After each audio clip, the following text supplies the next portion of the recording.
And thank you, Dan Goldman, for organizing this, and to Jason and the officers. My name's Eric Swalwell. I'm the son of a police officer.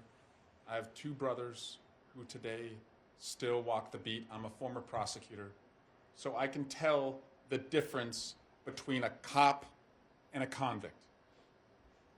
And Donald Trump just unleashed and released into our communities over 1,000 criminals, many of them who committed violent acts.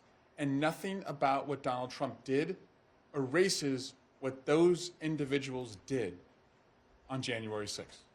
Nothing erases what they did. But we should erase this concept that Donald Trump and the Republican Party have the backs of law enforcement officers. Donald Trump does not back the blue. He backs the coup. And this action makes that absolutely clear. I was in the chamber on January 6th, and I'm eternally grateful to Officers Hodges and Dunn, Officer Mike Fanone, Sergeant Gunnell, Officer Sicknick, who lost his life that day. And I want to just remind everyone, particularly my Republican colleagues, that these individuals were not convicted at jury trials. Overwhelmingly, they pled guilty. And it's okay if they were convicted at jury trials, and some of them were. But overwhelmingly, they pled guilty. They confessed.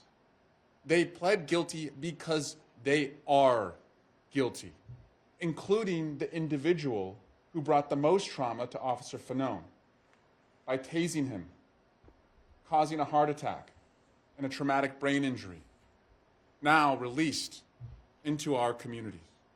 So why would Donald Trump do this? He's doing it because he knows he is principally responsible for the violence on January 6th.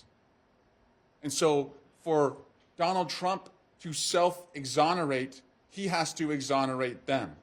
And if he exonerates them, then he believes that his own hands are clean. They're not clean.